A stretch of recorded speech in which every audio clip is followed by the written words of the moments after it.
I'm the one that will cut away the past, and that's supposed to be a good guy? Really? So in this chapter, everybody is going all out. Tobirama using some of these moves that he hasn't used in a long time. All these people are going all out, and this chapter I definitely felt as though provided a couple different things. It provided characterization for current Naruto and Sasuke, where they're at, proving that Obito, in his Jinchuriki mode, is a serious threat, and not only by name, not only by Hashirama saying, he's stronger than me, but we actually get to see it in action, and him taking so many different blows, showing that he's a 4 elementalist at this point. There's just so many different things that it shows. I felt as though that was definitely the major points of this particular chapter. Now, regarding Madara, he jumps in the way of Hashirama when he's trying to include himself in the battle to take down Jubito, and I feel as though there's a possibility the reason he did that is because he knows that with Hashirama might make the difference in order to stop Jubito at the moment, and not necessarily defeat him, but at least contain him for the time being, and maybe they try to extract the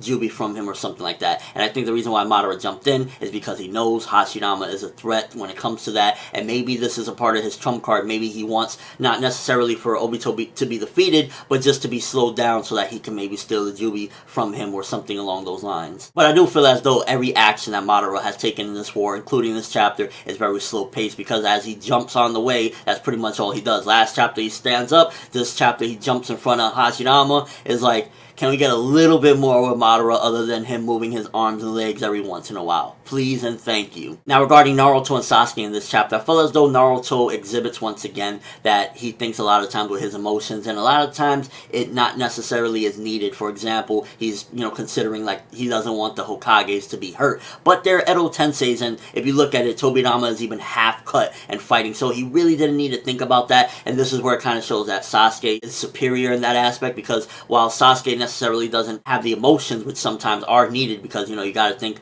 regarding your comrades. In this particular time, he's like, okay, what are you doing? And he actually scolds him, and in a way I felt kind of wrong about it in some sort of way. It's like Naruto is being talked down to in a way by Sasuke, and even his father agrees to an extent, but does say, it takes some time for them to regenerate. So it's like, it felt a little bit just like we're this far in the game, and Naruto's being like talked down to by Sasuke regarding the way he fights and everything. But that just, I guess, is a part of their characters, because at the end of the day, Naruto's always been the one that's been thinking with his emotions and thinking, like, regarding battle anyway, that, I need to protect these people, and Sasuke's always been the one that's level-headed and thinking we need to do the mission accordingly and pretty much do it as quickly as possible. So, in that aspect, you look at it, okay, it's similar to the characters, but at the same time, when it comes to a battle like this, when it comes to the Hokage, that they can't be defeated anyway, they're immortal zombies at this point, you really don't need to have that, and it's really misplaced at this point, and I think that that's where really the fallacy regarding Naruto. Yeah,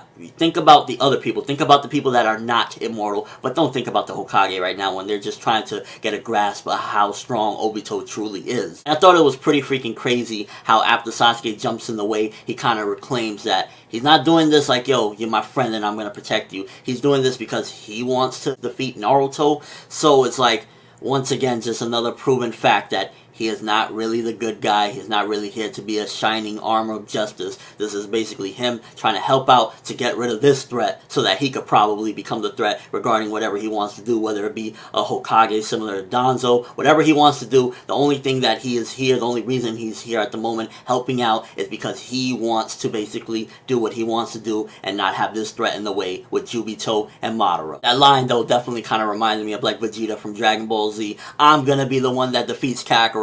I'm gonna be the one that defeats Naruto, is the way it felt. And again, this is just all leading up to a final battle between them, I'm sure, because him saying that proclaims that, yeah, they're not best friends again. A lot of people that think, oh, Sasuke's all hunky-dory with them, they're all good. No. He's not really like that. He actually has a lot of hidden agendas, and we will definitely see it once this battle comes to a conclusion. And I also thought it was pretty freaking epic how after Sasuke gave his epic speech thinking that he was boss, Jubito comes and grabs both of them. Overall chapter was pretty decent. It had a lot of good action. You got Naruto and Sasuke kind of showing where they're at emotionally on the battlefield, and it also got Jubito is an actual threat, not only by name, and it even shows that Madara doesn't want Hashirama involved with Jubito, which means his plans probably aren't to necessarily necessarily stop Jubito, but maybe extract the Juubi from him at some given point, maybe use him as a puppet. He doesn't want Obito to be killed just yet. This chapter also provided that Obito is definitely not perfect yet with the Juubi inside of him. It was very controversial, like how was he controlling the Juubi as the Jinchuriki of it when he just got it, and this chapter kind of gave a little bit of, okay, he's not in complete control regarding the fact that, he started bloating up and everything, and it just shows that, yeah, he's having a problem with controlling the Juubi body, even if he's not mentally there, but just overall being intact. It shows that it's not a walk in the park being the Juubi Jinchuriki, pretty much, and that was definitely needed because it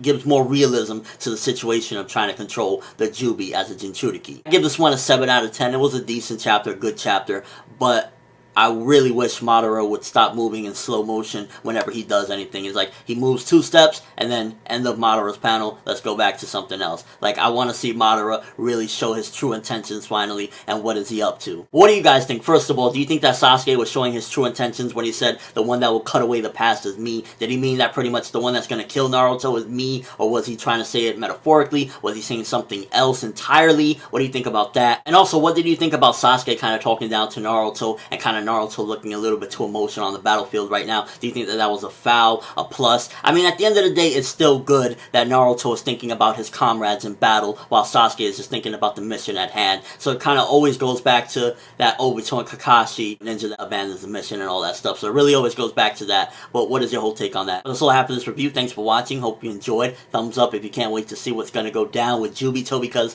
he is in full force, and even with the problems, he is still kicking ass, and I'm loving it. I'm ForneverWorld, and as always, people, have an awesome day.